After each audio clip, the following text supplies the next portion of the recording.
my interest is in thinking about how to design financial services appropriately for the poor. So far, the discussion on financial services for the poor has mostly been around microcredit, right? For the past 2 or 3 decades now. And it's a good thing. I think, there's a lot of good that has come from it. But clearly, our financial lives are not just about credit.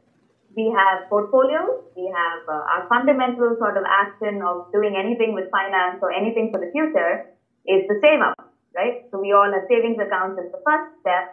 And then when we get to a point where we have been able to accumulate some funds, then depending on what we want to do, whether it's, children's education or whether it's an emergency for health or whether it's, an investment or an asset that you want to buy, then you figure out what the gap is and you get, funding for the gap, which is credit.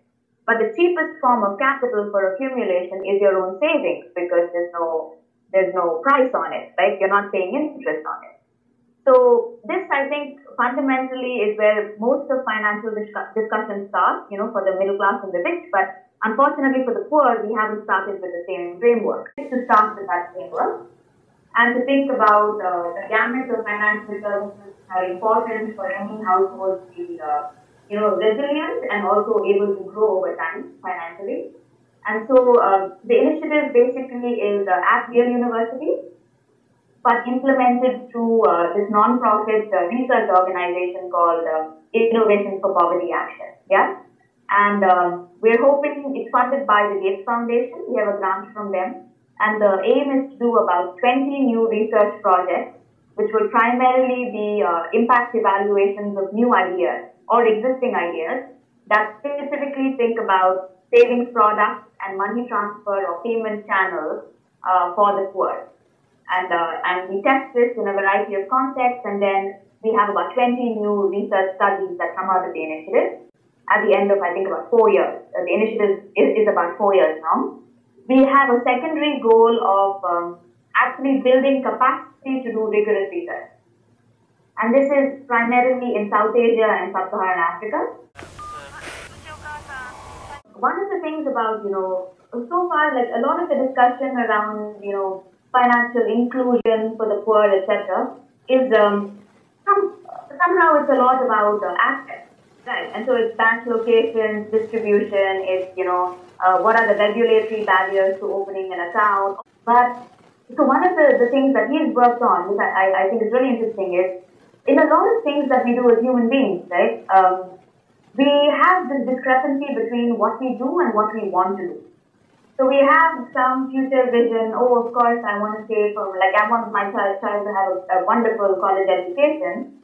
But the little steps between now and then, sometimes you're not able to execute, right? Even though you believe in the goal, right? So it's just that today maybe I see this poster for a movie and I'm like, oh man, I really want to see it. And then I go to the movie. Then I'm like, damn, I spent $20, which was completely unnecessary.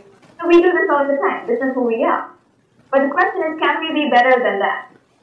Can we actually stick to a plan? So one of the projects that we're very excited about is in Ghana, we discovered that just adding a label on the passbook of someone, right? So we had these women who were saving. They all had their passbooks, and then we offered them a new savings account in which we just added a label. So we said, choose a goal, whatever you want to save for. So some of them said education, some people said business, other people had housing, whatever. So there was some range of goals. So we just put a little, like a sticker or whatever, a little label on the top of the passbook which said education account or business account, right? So every week when the deposit collector came to the women to collect their savings deposit, they would have to look at the passbook when the entry was made. And so every week they were saying, oh, education of my child, oh, education of my child, right? And we saw a 30% increase in net savings just from adding very cheaply this label on a book, And it's entirely psychological. It has nothing to do with the penalty, nothing to do with anything else. So those kinds of really small innovations can have a really dramatic impact on, because you've got the exact constraint. You understand what is it that is driving people to save, and then you target it with a very specific low-cost innovation. So when I was at Microsoft, so one of the things I find very interesting about financial services in India is, and worldwide actually, is that there is this cooperative model of finance. So this is basically a group of people who come together, and this is age old, right? This has been happening since time immemorial, savings clubs and Christmas clubs and all sorts of these informal arrangements where people find a way to live together, called the self-help group model. So this is a group of usually women, usually rural women who come together on a weekly basis to pool together small bits of savings. And then they use the accumulated savings as capital to give out loans to individual members. And the group decides the interest rate, group decides who will get the loan when. So the self-help group model in India is huge. It's the estimate is that it's about more than 86 million women are participating in this. I don't know how many, 5 million or something groups. There are like a lot of loopholes when it comes to the quality of the records that they are maintaining. The financial data is often messy. As a result, at the end of the year, when you have an audit of these results, or you want to hook up these groups to the banking system, the quality is too poor for the banks to process the data. And it's a very simple device. Basically, it's a digitizing pad. It has an A5 size writing area. It also has a small 3.5-inch touchscreen. And it comes with a digital pen associated with the pad. So the nice thing is, in this, you do sort of paper digitization. You keep your book, and it can be a fact book as well. Keep your regular paper book on top of the pad. You use the digital pen. The touchscreen, you basically launch the application on the touchscreen, and then you start writing. You start writing exactly as you would in a normal book on the book. And as you're writing, all of your strokes are captured in the background. So all of the stuff is digitized immediately. There's a local processor. These numbers are then used to populate a local database. And so immediately, as you're writing on paper, you're getting digital feedback. That's the fun part. So as you're filling out your paper book, you can see visually your updated balances on the screen, and you can report them in the local language. So one of the, you can build so many things around this, because now you can add in checks and balances, right? After I finish recording one person's transaction, before I go to the next transaction on the application to say next, next member, mandatory, the application will read out everything that you've written, and it will put on the new dues and balances for the next week. So when we were testing this in the field, it was phenomenal, because this wasn't something that the writer had to voluntarily do. So this was part of the structure. So every time it would say that, there would, in so many cases, be discrepancies. And immediately the member would be like, dude, I didn't pay 20, that was like 25. And then the writer is like, oh, sorry, I made a mistake. We tested this with a whole bunch of self-help groups in India, primarily in the states of Orissa and West Bengal in the east.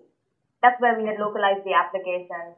And this was a team of us working on it. It was a phenomenal project, and I think when I left Microsoft, it was at the stage where we had really sort of demonstrated the idea, and we were thinking about, so what other domains can we actually think about this in order to build a case for it sort of more widely, right? To say there are multiple domains in which we do this, but it's relevant for any domain in which you do need a paper trail along with the digitization. So the other scenario which I was really interested in was doctor visits in India, right? So as you go there, the only thing you bring away from a doctor visit is the prescription, right, on a piece of paper.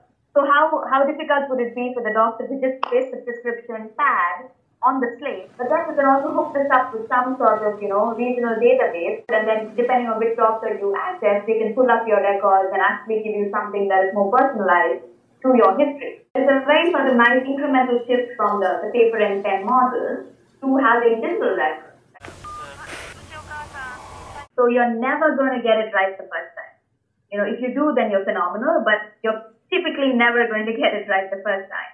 So you need to keep being self-critical. You really should be your harshest critic. You should not wait for someone to say, oh, you didn't think about that, or you didn't, the way you did that was not really right, because you should have thought about that. You should have done all your homework. You should have been most critical of your own work up front. So then when you take something to somebody, it's honest. You're saying, I thought about it in all these contexts. I've tested it like a million times in different contexts. And this is what I think right now. Keep at it. If you keep doing it incrementally and being honest, then there comes a time when people respond. So persistence is the first thing. The second thing I'll say is about data. I think, we should, almost every decision should be on the basis of some reality check.